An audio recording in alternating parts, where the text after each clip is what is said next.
Melania just made Vatican crowd go wild after she teaches Michelle a big lesson in front of entire world. All eyes were on First Lady Melania Trump as she arrived at the Vatican, especially after Michelle Obama had just been spotted in Italy disrespecting Christian holy sites. Italians were aghast yesterday at Michelle's behavior, but today, as Melania stepped from her vehicle at the Vatican, Italians were cheering. You will be too when you see how she just restored America's dignity in Italy while teaching Michelle a big lesson she won't forget. Italians were aghast yesterday at Michelle's behavior, but today, as Melania stepped from her vehicle at the Vatican, Italians were cheering. You will be too when you see how she just restored America's dignity in Italy while teaching Michelle a big lesson she won't forget. Melania Trump stepped from her vehicle at the Vatican with the president at her side, wearing all black with a beautiful veil on her head as is the custom. Ivanka Trump also wore a veil, looking stunning in black as they met Pope Francis. Melania, who is Catholic, chose the more traditional Spanish-style mantilla veil. Melania was also able to show off her linguistic skills when the Pope struck up a conversation with her in Italian. Ivanka Trump also wore a veil, looking stunning in black as they met Pope Francis. Melania, who is Catholic, chose the more traditional Spanish-style mantilla veil. Melania was also able to show off her linguistic skills when the Pope struck up a conversation with her in Italian. What do you give him to eat? The Pope asked her in Italian, referring to President Donald Trump. He then suggested, potica, which is a Slovenian treat. First Lady Melania reportedly responded with delight and laughed. After their light-hearted exchange, Melania asked the Pope to bless her rosary. The optics of Americans respecting the rules of decent dress was sorely needed after Michelle Obama humiliated herself at a Siena cathedral just the day before. Unfortunately, the world still sees Michelle Obama as an American leader, and she deliberately disrespected the customs and the Christian faith with her postage stamp-sized top which was falling off of her as she walked. The liberal Hollywood Life website weighed in, shockingly agreeing that Michelle's top was all wrong, saying that this look was a little more risque than those we normally see Michelle in, with little strings used in lieu of sleeves to keep the shirt together on her sides. So it is up for debate whether it is the right outfit for Michelle or not. It was a truly cringeworthy scene, and one that the Italians saw as a clear sign of disrespecting Jesus Christ. Anyone who has visited cathedrals in Italy knows about the dress code, and there is no doubt Michelle Obama knew what she was doing as a world traveler. The dress codes are visible at the cathedral doors. Liberal loons are accusing Melania of wearing a veil at the Vatican while she did not wear a hijab in Saudi Arabia. There's a big difference. Wearing a hijab in Islam has everything to do with covering up a woman so others can't see her. It's something they are mandated to do in Islamic countries as women have no rights. Mr. Willie, a BBC fashion critic, was particularly impressed with Mrs. Trump's choice of outfit, where other mainstream media outlets were screeching about her trip to Saudi Arabia and not wearing the hijab. Willie said, "To my eyes, what Mrs. Trump wore was perfect. She was rather elegantly dressed, and totally in keeping with the event. The Trump party, as a whole, observed normal protocol and dress." Melania Trump has gained the love and respect of the Italian people. In her quiet way and with her fashion sense, she showed the world that not all Americans are as uncouth and as unclassy as the Obamas. We owe her a debt of gratitude for representing America in the best possible light, erasing the undignified behavior of Michelle and replacing it with the grace of a Christian mother and wife. We owe her a debt of gratitude for representing America in the best possible light, erasing the undignified behavior of Michelle and replacing it with the grace of a Christian mother and wife. Share this post if you are proud of Melania Trump. What do you think about this? Comment below. This is incredible.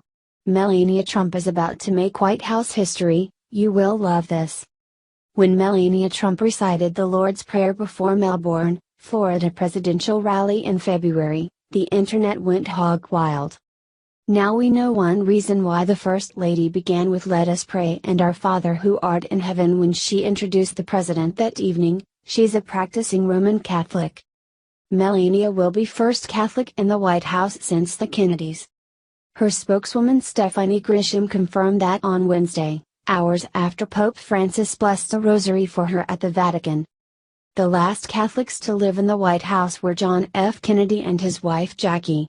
Melania and her son Barron will move to 1600 Pennsylvania Avenue over the summer. Mrs. Trump did more than just show up for a papal audience. She spent time in prayer at the Vatican-affiliated Bambino Gesù, Baby Jesus, hospital, and laid flowers at the feet of a statue of the Madonna. She also prayed in the hospital chapel and read to a young Greek boy in need of a donor heart, holding his hand in the intensive care unit while camera shutters snapped. The Almighty may have heard her. Upon landing in Belgium, I learned a young boy and his family who had been waiting for a heart transplant was informed that the hospital has found a donor, she said in a statement. I read a book and held hands with this special little one just a few hours ago, and now my own heart is filled with joy over this news. The First Lady later tweeted about the development with the hashtags #blessings and #faith. In another tweet, she sent blessings to all after her papal audience. Mrs. Trump told Pope Francis at the Vatican that she was looking forward to going to the hospital for the Bambinos. She later called the visit very moving. To spend time speaking to and coloring with children who have such a positive spirit despite illness was an amazing gift, she said. The time I spent with the little ones in the intensive care unit is something I will never forget, and I will pray for each of them daily. What do you think about this? Comment below. Ted Cruz goes after Soros and Obama with stunning new investigation. Senator Ted Cruz, along with a few other Republican senators, are going right for the jugular. They're launching an investigation into former President Obama's influence in overseas politics, which was done on the taxpayers' dime and through George Soros' USAID organization. These senators want Secretary of State Rex Tillerson to immediately investigate efforts by Obama administration to sway foreign elections by sending taxpayer funds to extreme and sometimes violent political activists. Free Beacon reports. The lawmakers disclosed multiple conversations with foreign diplomats who outlined active political meddling by the Obama administration's State Department, including the use of taxpayer funds to support leftist causes in Macedonia, Albania, Latin America, and Africa.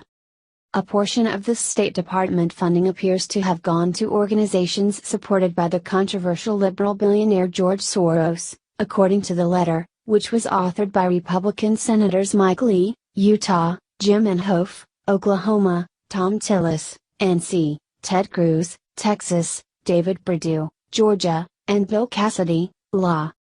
The senators are asking Tillerson to launch a full-scale investigation into these funding efforts in order to determine how exactly the Obama administration sought to promote left-leaning causes and political parties across the globe.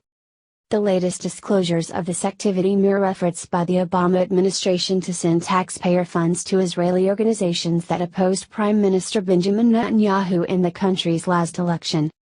Political leaders from a range of nations spent months informing the lawmakers about these activities.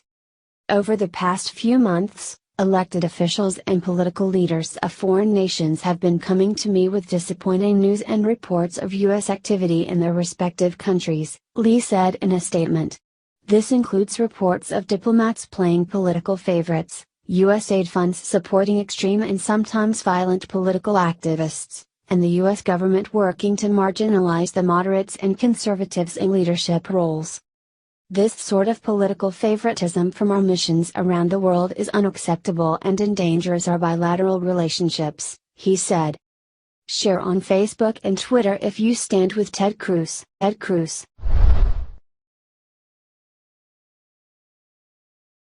IT's official, Ben Carson just made history with his shocking new order. Liberals love a free lunch. Liberals hate working. They would rather have everything handed to them. Not anymore. Donald Trump's Department of Housing and Urban Development, under the direction of Ben Carson, is going to require people to work in order to receive free housing. In Trump's America, we aren't going to allow liberals to freeload. This has been a long time coming. After the Obama era, With all of the government benefits out there, why even bother getting a job or contributing to the economy? With all of these handouts, you'd almost have to be irrational to get a job. Fortunately, this is coming to an end. Under Trump, we are going to restore American values. We are not going to allow the radical left to eat any more free lunches. If you want luxury in America, you will need to work for it. We value hard work in America. Obama's America was very different. Obama loved handing out free stuff. Do you remember his iPhone program? He was giving iPhones to people on welfare. Those phones aren't cheap, which means we were paying for it. The left needs to get their priorities and policies straight. They honestly believe that handing out free stuff is a good idea. Liberals just don't understand the economy. There is no such thing as a free lunch. Society has to bear the costs of the unemployed and the poor. There is no way around that. This is fine to an extent, but work needs to be required for public help. An expensive phone or a nice apartment is a reward for hard work, not an entitlement. Unfortunately, the rhinos are scared to cut these entitlements. They believe their voter base would be upset. Can you believe that? It makes no sense, because Trump has shown the world that the silent majority does not want to pay for a free lunch. We need to replace these rhinos with true conservatives. True conservatives are principled. We don't abandon our convictions for a voter base. This is why we need term limits. This is why we need to drain the swamp. These career politicians are so detached. Meanwhile, the radical left and the corrupt Democrats are strategizing their next move. They are trying to shame the rhinos and the conservatives into abandoning the Trump policies. We aren't going to let that happen. The left is so lost. The liberals just don't know what to do with themselves. You can't tell because the mainstream media is ignoring actual news, like the recent Manchester bombings, in order to spin their bizarre narrative.